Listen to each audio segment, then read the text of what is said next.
keep up with the QR codes. We can't afford to be complacent and to slip back further, because we know the consequences.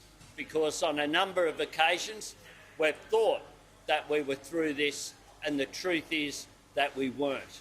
We need to continue to get those vaccination rates up. So if you can get vaccinated, go and do it today if you can. It is very important that we're able to return to life as normal, that people are able to return to work, that people are able to go back to our way of life, which is very much about social interaction. So congratulations to you, Pat. Pat struggled during this period. I spoke about it in Parliament, the fact that small businesses kept people on because of their commitment to their workforce, and I say congratulations.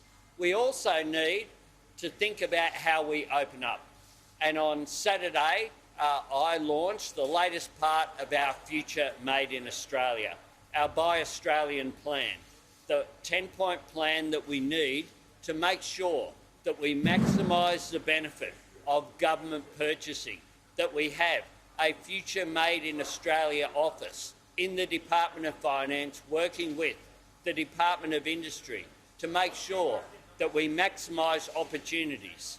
We need to develop Buy Australia industry policies that assist Australian participation wherever governments are involved. Now, this makes sense in terms of short-term job creation, but it makes sense as well in terms of long-term economic development. We need to develop our economic sovereignty. We need to develop our businesses, because one of the things that COVID has exposed is our vulnerability to international shocks.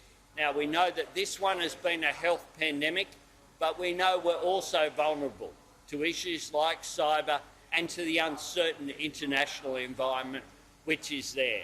So we need national resilience. We need a plan to build back stronger, to make sure that we take advantage of the opportunities that are there as well from taking action on climate change.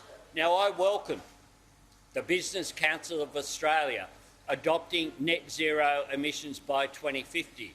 I welcome the campaign by News Limited that we've seen launched today as well, of heading towards zero by 2050. This is, as Labor has said the whole way along, an opportunity to create more jobs, to create more economic activity, particularly in regional Australia. But after so long, we cannot trust the coalition government. Even if they belatedly, after they negotiate it between themselves, come up with net zero by 2050 prior to Glasgow, it won't mean much. We know that. The Howard government went to the 2007 election saying that they supported an emissions trading scheme, saying belatedly that they would ratify the Kyoto Protocol on climate change. So what we see is that a coalition in its dying days discovers the need to take action on climate change. It will take a Labor government to take up the opportunities that are there for job creation in our regions, the opportunity that is there to make sure that we join with the world in meeting this challenge in the interests of this and future generations.